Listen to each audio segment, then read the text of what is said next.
Hello, how are we doing? I'm just going to finish the week or start the weekend, whatever way you want to look at it, with a bit of parenting advice. I think, and this has come from a conversation that I've just had with a parent that I work with quite a lot.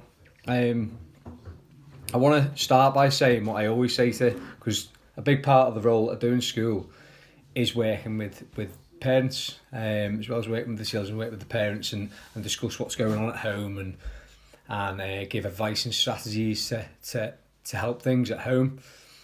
The first thing I always say when I meet a family is that I don't claim to be the best parent in the world.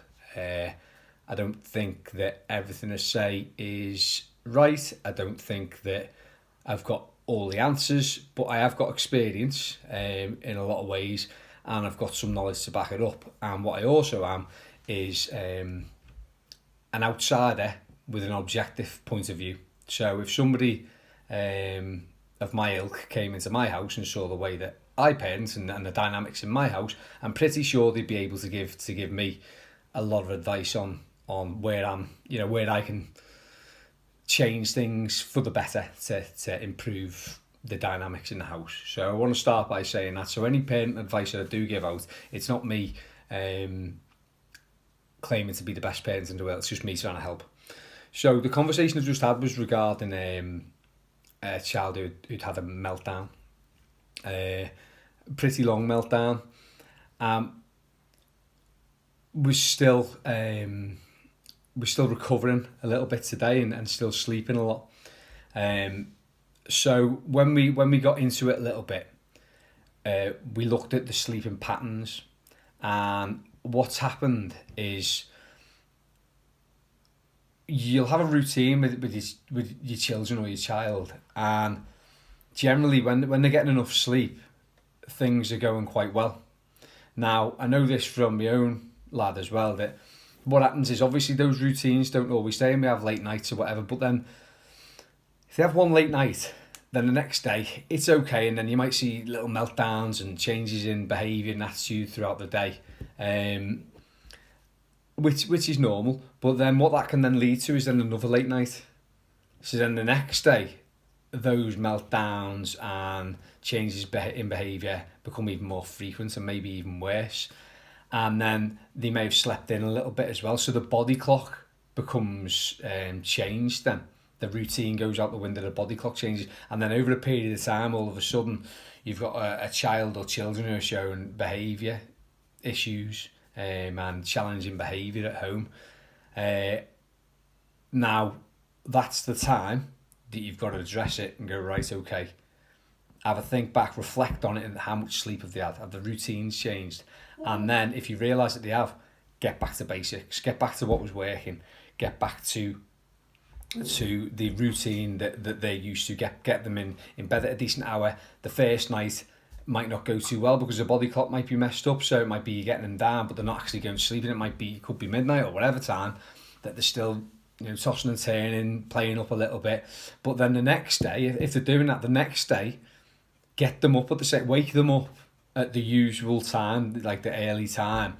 And then if they're tired that day, sort of deal with it, but then get them in bed at the same decent time the night before, that night, sorry. And then what you'll see then is the next day, they should go to bed at the sleep a bit quicker then. The next day, you should see an improvement in behaviour.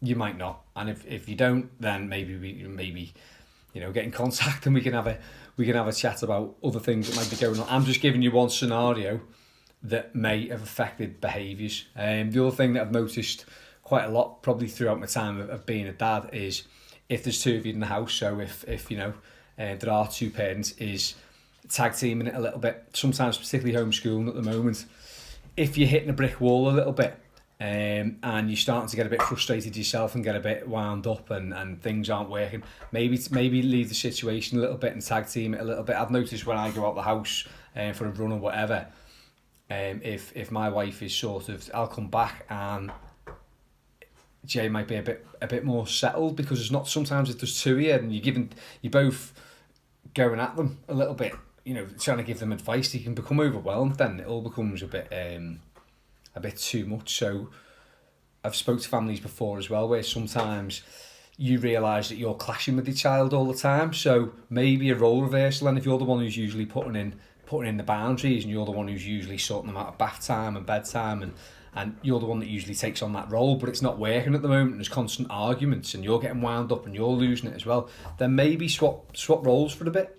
And see how that goes. So a bit of tag team, and obviously if you're a single parent or if you're at home on your own, then what I'd suggest then is when you're clashing heads a bit, take yourself, and you feel yourself getting wound up, take yourself out of the scenario. Take yourself out of the scenario, give it some time, give them something to crack on with that you know they're going to enjoy and will distract their mind as well. You go and do what you need to do to get find your chill again, and then you can always go back to it. You can have a chat with them about it, you know, what wound you up about that situation, and when you're calmer you can have that talk. So a couple of bits of advice on a bit of home parenting. So I hope it's useful. Any questions, or if you've got anything you want to ask me about in regards to the dynamics at home and the things that might be going on, because I know, you know, there will be families who are particularly struggling at the moment because you're all confined in a small place together. So just give me a shout, throw me a question, and we can get chatting, and I'll try and help you as best I can. But enjoy the rest of your weekend, and I will speak to you soon. Cheers.